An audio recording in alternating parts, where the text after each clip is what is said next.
My name is Ethan Carter, and the day my brother, Nathan, signed his name where mine should have been was the day I felt invisible. I remember sitting at the long mahogany table, the lawyer's pen scratching across the paper, and realizing that everything I had built, every late night, every sacrifice, was being handed to him.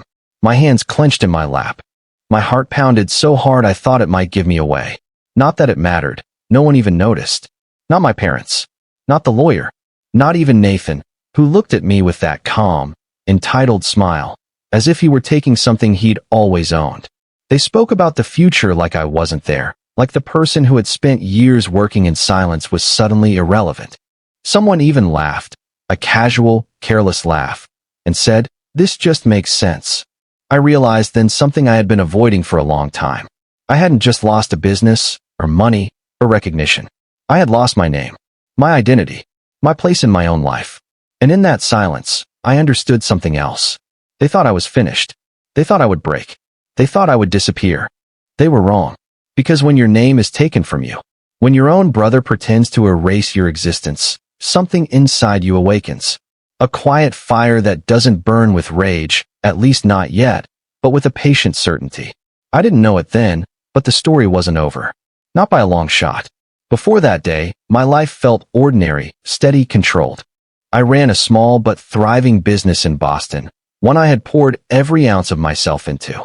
I wasn't flashy, didn't chase attention, but I had respect. Clients trusted me, employees looked to me, and even my family. Well, they knew I was reliable. I was the kind of person who worked while the world slept. I believed hard work was enough. I believed family meant loyalty. Nathan, on the other hand, was everything I wasn't. Charismatic, loud, magnetic. People gravitated toward him. Opportunities seemed to find him. And somehow, I always thought that charm and luck didn't mean he could touch the things I earned. I was wrong.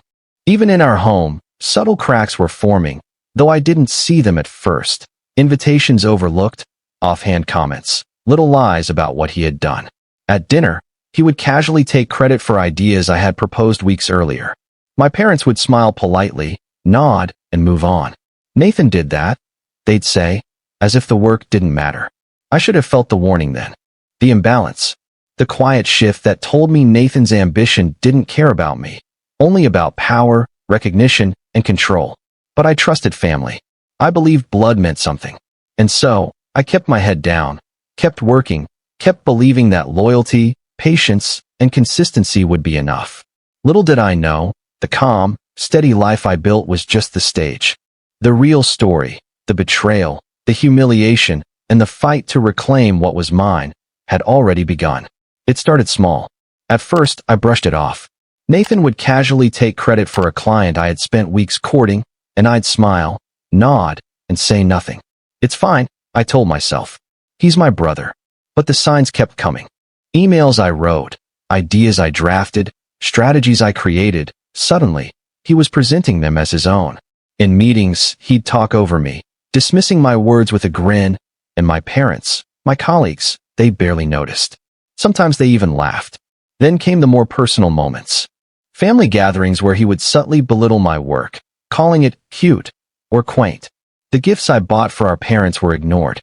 Decisions I had labored over were suddenly rewritten by him, as if my judgment didn't matter. I remember one evening in particular. I had just closed a deal that could have changed everything for my business. I called my parents to share the news, expecting at least a little pride. Nathan walked in mid-call, told a story about how he had helped me out, and they laughed. My own achievements were handed to him without a second thought. It wasn't just disrespect. It was erasure.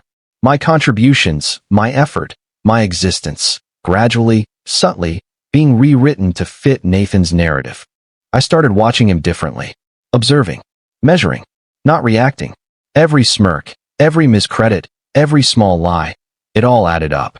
The fire inside me was quiet, almost imperceptible at first, but it was there, and it was growing. Because the more he pushed, the more he thought he was untouchable, the more I realized patience wasn't weakness. It was preparation. The breaking point didn't come with a warning. It came with applause. It was a family celebration, my father's 60th birthday. A room full of relatives, laughter, and champagne. The perfect stage for Nathan. He stood up to give a toast, and I thought he'd speak about Dad, about the family. Instead, he told a story I recognized instantly as mine. The nights I had stayed late at the office, the clients I had fought for, the risks I had taken, every word he claimed as his own. I tried to speak, tried to correct him, but the room hushed at his charm. My parents smiled politely, too proud, or too blind, to challenge him. I felt my voice caught in my throat, swallowed by disbelief. Someone in the back laughed. A cousin nudged another, whispering, "Nathan's really got it all figured out." And just like that, I was invisible. My years, my work, my sacrifices, all erased in front of everyone I cared about. I sat there, hands trembling, as the applause rolled on. Every clap, every cheer, felt like a hammer striking my chest. I wanted to stand up, shout, demand recognition, but something inside me stopped. Because rage, I realized, is only power if it's controlled, if it's patient, if it's quiet until the right moment. That day, Nathan didn't just steal credit. He stole my dignity in front of the people I loved most. He thought he had won. He thought I would crumble. But I didn't. I just sat there, silent, watching, learning, remembering, waiting. And in that silence, a plan began to form. After that night, I stopped speaking. Not out of fear, not out of defeat, but out of purpose.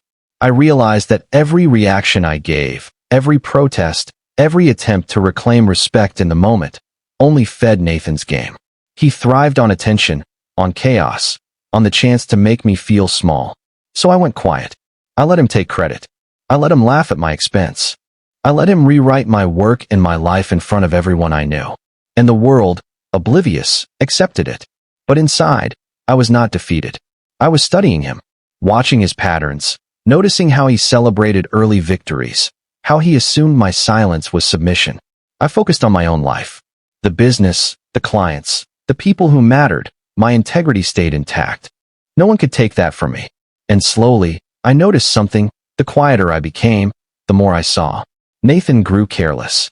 Confident, yes, but sloppy. He started making promises he couldn't keep, boasting about achievements that didn't exist. The same people who had applauded him began questioning, doubting, noticing cracks in his story. Meanwhile, I stayed calm, collected, invisible but not gone. Every insult, every theft of credit, every small humiliation I endured became information, a strategy. I was no longer reacting emotionally. I was observing objectively. Patience became my shield. Silence became my weapon. And the world, in its rush to judge, didn't see the storm brewing behind my quiet eyes. Because sometimes, the strongest moves are the ones nobody notices until it's too late. And that storm was only just beginning. It hit me one evening, quietly, like a spark in the dark. Nathan wasn't just arrogant, he was careless. He thought my silence meant surrender. He thought my patience was a weakness. And everyone around him, even my own family, seemed to believe it too. They didn't see me. They didn't see the hours I spent preparing, the meticulous tracking of his lies, the careful documentation of every claim he had stolen. They didn't notice the way I kept my emotions in check, learning his patterns, predicting his next move. To them, I had faded. To them, Nathan had won. But I had never stopped winning. Not really. While he flaunted my work, I built leverage, quietly and patiently. While he chased applause, I cultivated respect and trust that couldn't be taken away. And while he underestimated me, I learned everything I needed to know about him. The truth was clear. Nathan's arrogance was his weakness. His overconfidence, his need to be seen as the hero, left gaps only I could exploit. He had assumed that I lacked the patience, the cunning, or the resolve to fight back. And that assumption was fatal. I remember looking at him across a conference room once, smiling to his face, while inside, I was calculating, planning, observing. He didn't even notice the storm quietly forming in my mind. That moment, realizing that they all underestimated me, was liberating. For the first time in months, I didn't feel powerless. I felt in control. And control, I knew, was far more dangerous than rage. Because when people assume you are weak, you can become stronger than they ever imagined. I didn't plan revenge the way movies show it. There were no dramatic speeches, no threats, no reckless decisions. I planned it the way men who survive do, slowly, carefully, and in silence. The first rule I set for myself was simple: never act from emotion. Anger clouds judgment. Pride invites mistakes. So I let my feelings settle, then turned everything into facts. I reviewed contracts, emails, timelines. Every project Nathan had claimed as his own. I knew what was mine, and more importantly, I knew what could be proven. I started rebuilding my reputation quietly. I reached out to clients Nathan had neglected. Not to complain, not to expose him, just to deliver results. Work speaks when words fail.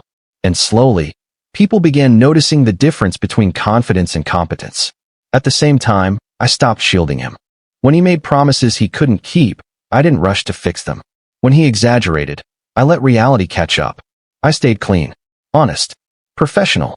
If the truth was going to come out, it would come out on its own terms. The plan wasn't to destroy Nathan. It was to remove his mask, to let everyone see what I had seen for years, and to do it without losing myself in the process. I chose patience over pride, precision over chaos, timing over impulse. Because real power isn't loud. It doesn't rush. It waits. And when the moment finally came, I would be ready. I had been patient for months. Silent. Calculating. Letting Nathan's arrogance show itself. Letting the cracks appear. And then, he crossed a line he would soon regret. It was a meeting with one of our largest clients, someone I had cultivated for years. Nathan walked in, confident as ever, smirking as if he owned the room. He started presenting ideas I had developed, speaking as though he alone had brought them to life. The client listened politely at first, but when he began taking credit for months of work, for months of strategy, I could see the confusion forming on their faces. It would have been easy to snap, to call him out right there. But I stayed silent, calm, observant. I let him speak, let him brag, let him think he was untouchable. And that's when he made his biggest mistake. He openly lied about a deal I had personally secured, claiming that it was all his doing and that I had only assisted. That was the moment I realized he thought I still feared him, that I still played by his rules, that I still allowed him to define the narrative. I didn't respond. I didn't need to, because a test is only effective if you fail it. And I wasn't about to fail. Inside, my plan shifted from observation to execution. His arrogance had given me the leverage I needed. His overconfidence was a weapon, one I could now turn against him without a single misstep. He had pushed too far. And the man who had underestimated me for so long was about to meet the truth he refused to see. The day finally arrived. Nathan was confident, as always, smiling, boasting, assuming everyone believed his story. But I had done my work. I had the evidence, the facts, and the timing on my side. It started quietly. In a meeting with the board, I didn't interrupt. I didn't argue. I simply laid out the facts, emails, contracts, project timelines, client correspondence. Every achievement Nathan had claimed as his own was traced back to me. Every misstep he had covered up, documented. The room went silent. Nathan's smile faltered. His confident posture wavered. For the first time, people looked at him, not with admiration, but with doubt. And they looked at me with understanding, with recognition. I see now, one client said. Everything aligns with what Ethan was telling us all along. Nathan tried to speak, to charm, to redirect. But it was too late. The narrative had shifted. His arrogance, his overconfidence, the small betrayals he had committed over the years, they all became visible under the weight of truth. I didn't gloat. I didn't shout. I simply stood there, calm, controlled, unshaken. My patience had worked. My silence had worked. My integrity had worked. In that room, my name, my real name, my work, my achievements, was finally mine again. Nathan's power crumbled not through violence, not through confrontation, but through evidence and patience. He had underestimated me, and that miscalculation cost him everything. The irony wasn't lost on me. The man who tried to erase me from my own life had only highlighted the strength I had always carried quietly, unseen, but unbreakable. And for the first time in months, I felt free. After the truth came out, the reactions were immediate and telling. Nathan slumped in his chair, the confident mask he had worn for years finally cracking. I could see it in his eyes. Regret, shame, disbelief. He had counted on my silence as weakness, my patience as passivity. And now, all of that was gone. My parents looked at me differently, too. Not because I had proven anything to them in the moment. They had missed so many warnings. But because the world had recognized what I had always known. I was competent, honest, and deserving of respect. They apologized quietly, awkwardly, realizing how much they had let Nathan's charm overshadow reality. I didn't respond to apologies. I didn't need to. I had no desire to humiliate further. My goal was never vengeance for the sake of it. It was justice. And that had been achieved. Clients, colleagues, and friends who had once doubted me approached, cautiously at first, then with genuine recognition. They acknowledged the work I had done, the decisions I had made, the vision I had carried alone for so long. And through it all, I stayed calm, composed. The anger that had once burned inside me had cooled into clarity. I had waited. I had observed. I had acted only when the time was right. Watching Nathan struggle, watching the world finally see him as he was, I realized something important. Real power doesn't scream for attention. It doesn't demand recognition. It simply exists, quiet, undeniable, and unshakable. And in that quiet, I reclaimed not just my name, but my peace. Life didn't instantly become perfect after Nathan's fall, but it became real. I reclaimed my space, my work, and most importantly, my identity. The name that had been stolen from me, my name, was finally mine again. And with it came something even more valuable, self-respect. I rebuilt routines, reconnected with the people who mattered, and established boundaries that Nathan had ignored for years. I was no longer the silent observer for the sake of patience. I was the person who had earned every ounce of respect not through force, but through clarity, focus, and unwavering integrity. Nathan was still there, but he no longer held the power to define my life. Our interactions became neutral, necessary at best. I didn't seek revenge anymore because revenge had already served its purpose. It had revealed the truth, and the truth was enough. I began mentoring others quietly, helping those who were overshadowed, underestimated, or erased in their own lives. It felt good to pass on the lessons I had learned the hard way. Patience, observation, integrity, and the quiet confidence to reclaim what is yours. The fire I had carried for months had transformed. It was no longer about anger. It was about clarity, about knowing that no one could take what I had earned if I protected it with intelligence and self-respect. And as I sat in my office one evening, reviewing the projects I had worked on alone, I smiled, not with triumph, but with peace. I had been underestimated. I had been erased. I had been humiliated. And yet here I was, stronger, calm, respected. My name is back. My life is my own. If there's one thing I learned through all of this, it's that life doesn't reward noise. It doesn't reward anger. It doesn't reward those who seek to dominate through charm, lies, or shortcuts. Real power, real respect, comes quietly, steadily, and with patience. I was underestimated.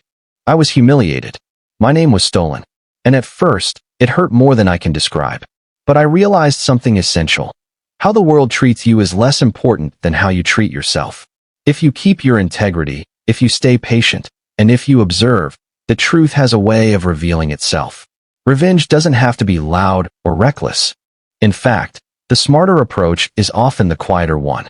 Waiting, planning, and acting only when the time is right ensures that justice, true justice, comes without destroying yourself in the process.